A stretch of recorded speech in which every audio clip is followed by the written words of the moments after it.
The new king is carrying out his most solemn of duties here in Scotland. After meeting with crowds at the Palace of Holyrood House, he, his brothers and sister accompanied their late mother's coffin through the heart of the Scottish capital to St. Giles Cathedral, where the public is paying its last respects. But the king's sons are making their own headlines today. This was the sight many had hoped for, but weren't sure would ever happen.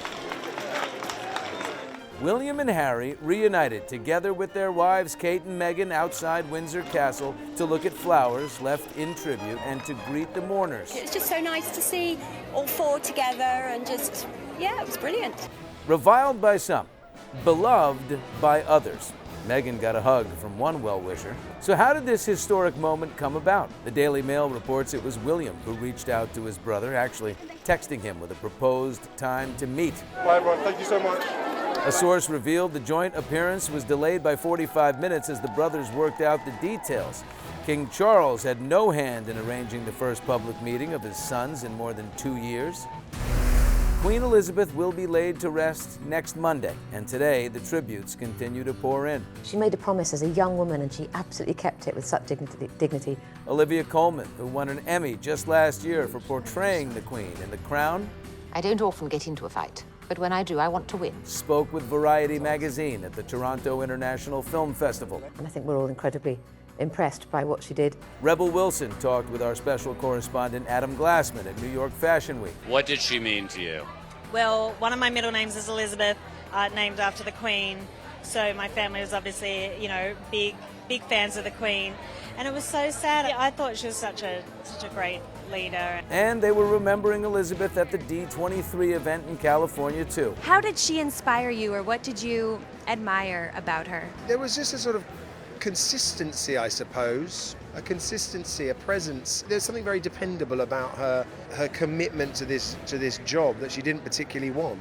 Taking the throne at age 25 and leading her country and her family through the ups, the downs, the tabloids, all of those things. I think anyone who has been through that much in her life and has had to lead her people over 70 years, and she's a human being on top of that, and the struggles that she has gone through, it is a sad time for everyone in the world right now.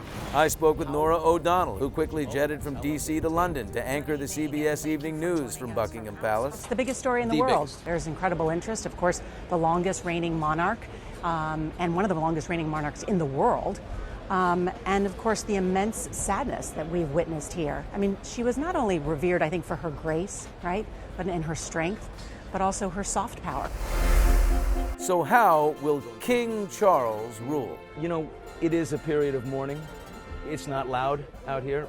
That said, it's somewhat celebration too. I mean, Prince Charles has, done the Ascension. He had a procession. People are cheering. So what do you think the balance is? I mean, well, it's an end of an era, right? With the end of the second Elizabethan era, and now begins the reign of a king.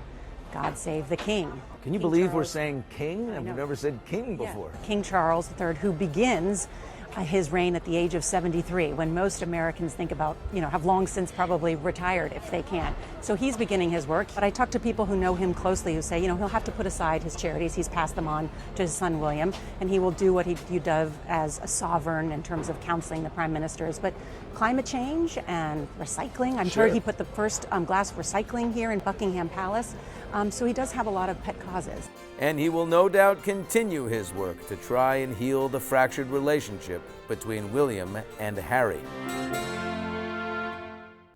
Thank you for watching. If you want more extra, hit the subscribe button and the bell so you'll never miss a video.